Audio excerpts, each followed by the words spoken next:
Assalamualaikum warahmatullahi wabarakatuh. Perkenalkan, nama saya Nur Rahma dengan NIM 230404502014 dari kelas C Prodi Bimbingan dan Konseling.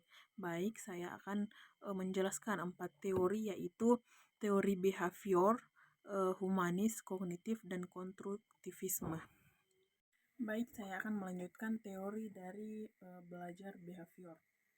Teori behavior adalah teori belajar yang mengedepankan perubahan perilaku peserta didik sebagai hasil proses pembelajaran. Terjadinya perubahan tingkah laku diakibatkan oleh adanya interaksi antara stimulus dan respon. Teori belajar ini berorientasi pada perilaku yang lebih baik. Teori belajar behavior menjelaskan bahwa belajar adalah perubahan tingkah laku sebagai akibat dari adanya interaksi antara stimulus dan respon. Dari beberapa teori belajar behavior yang dikembangkan dapat disimpulkan bahwa untuk memunculkan respon yang diharapkan dibutuhkan penguatan. Selanjutnya, teori behavior merupakan salah satu teori yang membahas tentang pembelajaran.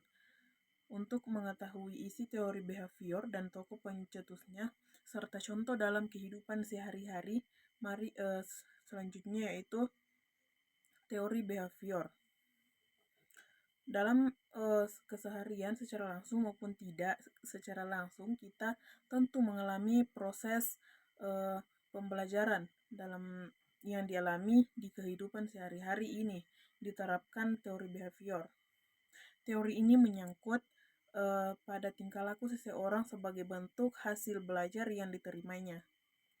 Teori ini dicetuskan oleh seorang ilmuwan bernama Gage, Gagne, dan Berliner. Teori behavior kemudian berkembang menjadi aliran psikologi, menjadi belajar yang berpengaruh terhadap arah pengembangan teori dan pembelajaran. Aliran ini kemudian dikenal sebagai aliran behavior. Teori behavior rupanya termasuk teori pembelajaran paling tua.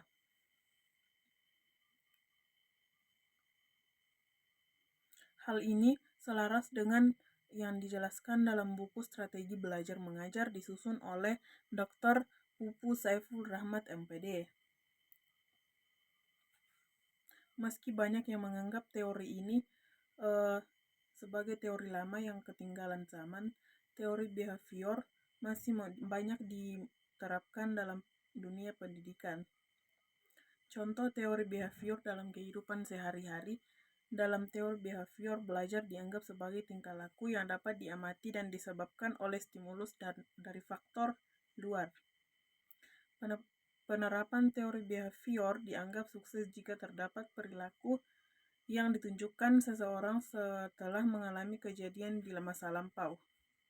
Contoh penerapan teori behavior dalam belajar antara lain adanya disiplin yang dilakukan terhadap peserta didik yang tidak menjelaskan pekerjaan rumah atau PR. Yang kedua, adanya penertiban dan peringatan berupa surat tilang dari polisi terhadap penggunaan jalan yang tidak mematuhi rambu lalu lintas yang berlaku. Selanjutnya, adanya pemberian sanksi sosial berupa penguncilan terhadap masyarakat yang dianggap telah bertindak menyinggung dari budaya dan norma sosial yang berlaku di suatu daerah.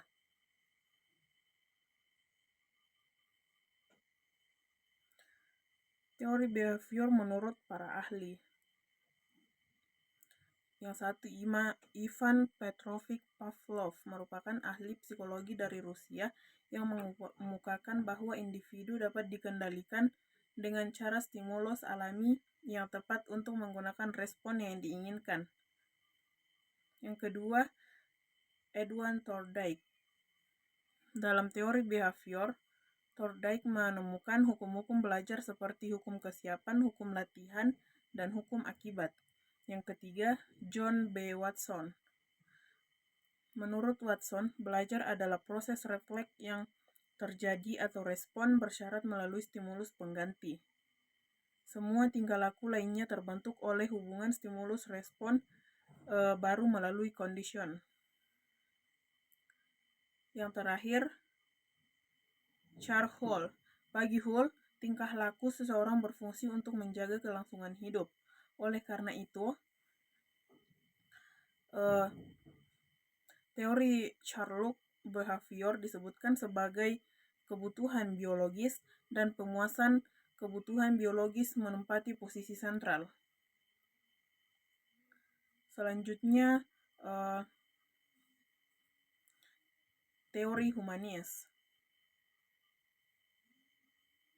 Teori humanis adalah suatu pendapat yang didasarkan pada penelitian dan penemuan yang didukung oleh data dan argumentasi.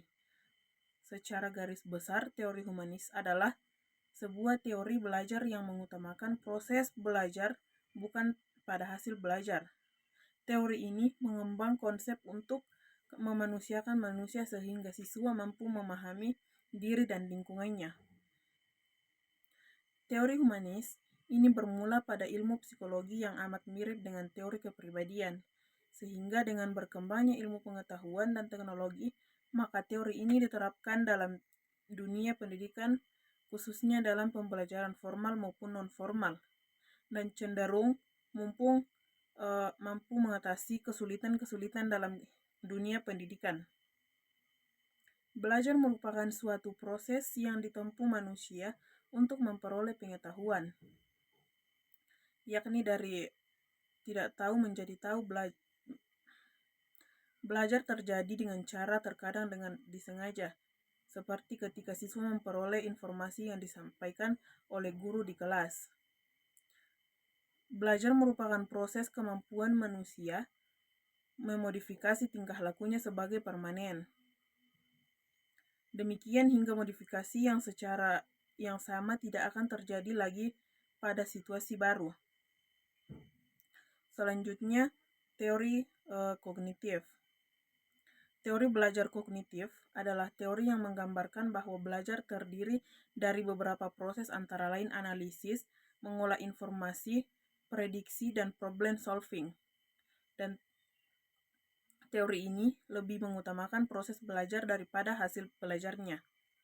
Teori kognitif dalam pembelajaran merupakan suatu kerangka yang fokus pada proses berpikir, memori, dan pemahaman dalam memproses informasi. Dengan menerapkan strategi pembelajaran yang berdasarkan teori kognitif, kita dapat memberikan pengalaman belajar yang lebih bermakna dan mendalam bagi peserta didik. Teori kognitif John Piaget atau teori Piaget menunjukkan bahwa kecerdasan berubah seiring dengan pertumbuhan anak. Teori perkembangan kognitif yang akan dibahas pada tulisan ini secara singkat yaitu teori perkembangan kognitif John Piaget dan Vygotsky. Pada implementasi proses belajar mengajar di sekolah, bentuk penerapan teori kognitif adalah guru ketika menggunakan bahasa yang mudah dipahami oleh peserta didik serta memberi ruang bagi mereka untuk saling berbicara serta diskusi dengan teman-temannya. Selanjutnya, teori konstruktivisme. Teori belajar konstruktivisme mengakui bahwa peserta didik akan dapat menginterpretasikan informasi ke dalam pikirannya hanya pada konteks pengalaman dan pengetahuan mereka sendiri pada kebutuhan latar belakang dan niatnya.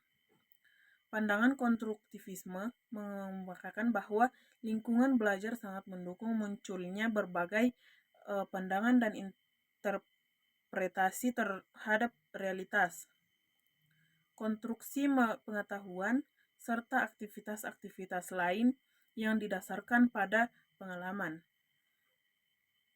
Konstruktivisme adalah pendekatan yang menunjukkan bahwa pembelajaran lebih efektif dan bermakna ketika siswa mampu berinteraksi dengan masalah atau konsep. Contohnya, pembelajaran dengan menggunakan prinsip teori belajar konstruktivisme adalah gagasan pembelajaran bahwa kolaboratif, pembelajaran berbasis proyek. Penerapan teori konstruktivisme dalam pembelajaran bertujuan untuk menciptakan pemahaman yang baru dengan menuntut aktivitas dalam konteks nyata.